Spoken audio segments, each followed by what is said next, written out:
The complete works of Swami Vivekananda, My Plan of Campaign, an address by Swami Vivekananda at the Victoria Hall, Madras in 1897, Part 3.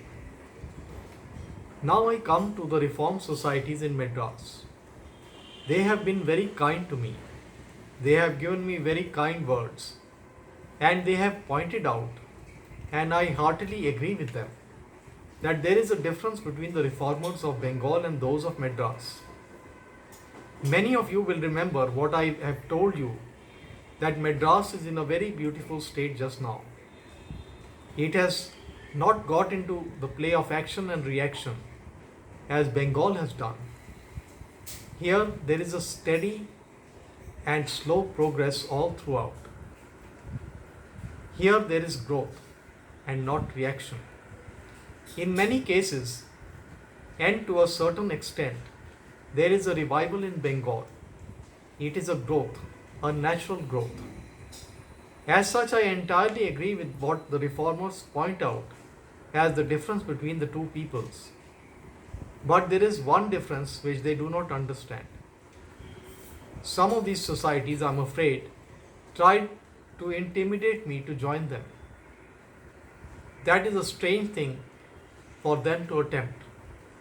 A man who has met starvation face to face for 14 years of his life, who has not known where he will get a meal the next day and where to sleep, cannot be intimidated so easily. A man almost without clothes who dared to live where the thermometer registered 30 degrees below zero, without knowing where the next meal was to come from, cannot be so easily intimidated in India. This is the first thing I will tell them. I have a little will of my own. I have my little experience too. And I have a message for the world which I will deliver without fear and without care for the future. To the reformers, I will point out that I am a greater reformer than any one of them. They want to reform only little bits. I want root and branch reform. Where we differ is in the method. Theirs is the method of destruction. Mine is that of construction. I do not believe in reform. I believe in growth. I do not dare to put myself in the position of God and to dictate to our society, this way thou shouldst move and not that. I simply want to be like the squirrel in the building of the Rama's bridge, who was quite content to put on the bridge his little quota of sand dust. That is my position. This wonderful national machine has worked through ages. This wonderful river of national life is flowing before us. Who knows? And who dares to say whether it is good and how it shall move?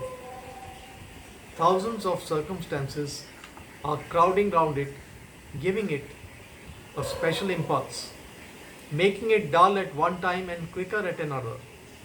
Who dares command its motion? Ours is the only to work, as the Gita says, without looking for the results.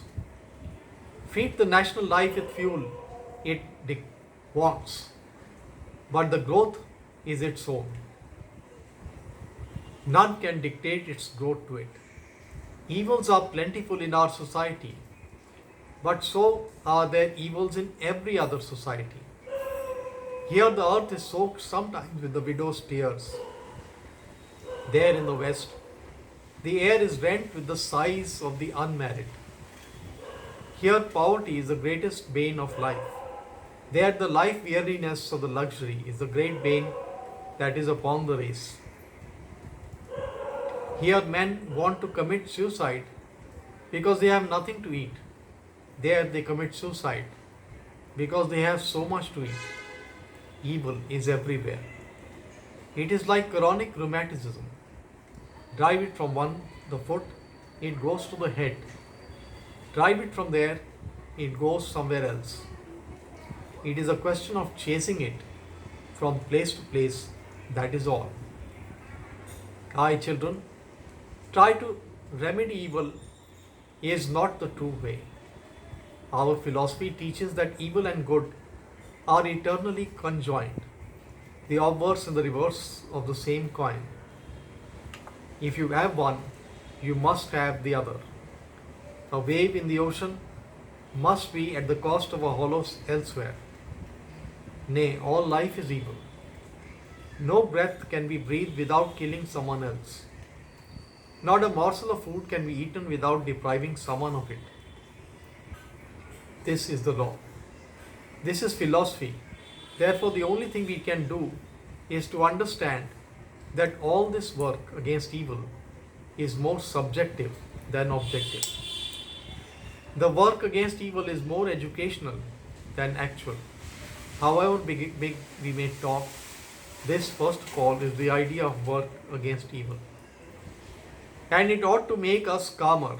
It ought to take fanaticism out of our blood. The history of the world teaches us that wherever there has been fanatical reforms, the only result has been that they have been defeated by their own hands. No greater upheaval for the establishment of right and liberty can be imagined than the war for the abolition of slavery in America. You all know about it. And what has been its results? The slaves are 100 times worse off today than they were before the abolition. Before the abolition, these poor Negroes were the properties of somebody, and as properties, they had to be looked after so that they might not deteriorate. Today, they are the property of nobody. Their lives are of no value. They are burnt alive on mere presences. They are shot down without any law for their murderers, for they are niggers. They are not human beings. They are not even animals. And that is the effect of such violent taking away of evil by law or by fanaticism.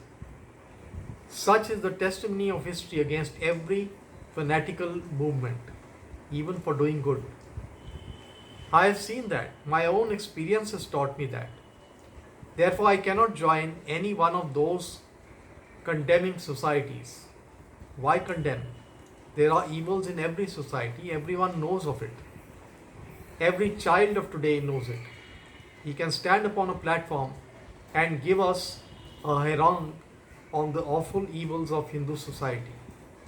Every uneducated foreigner who cares here globe-trotting takes a vanishing railway view of India and lectures most learnedly on the awful evils in India. We admit that there are evils. Everybody can show what evil is, but he is the friend of mankind who finds a way out of the difficulty. Like not here, they have criticized, condemned, abused the orthodox until the orthodox have caught their tone and paid them back in their own coin. And the result is the creation of a literature in every vernacular, which is the shame of the race, the shame of the country. Is this reform? Is this leading the nation to glory? Whose fault is this?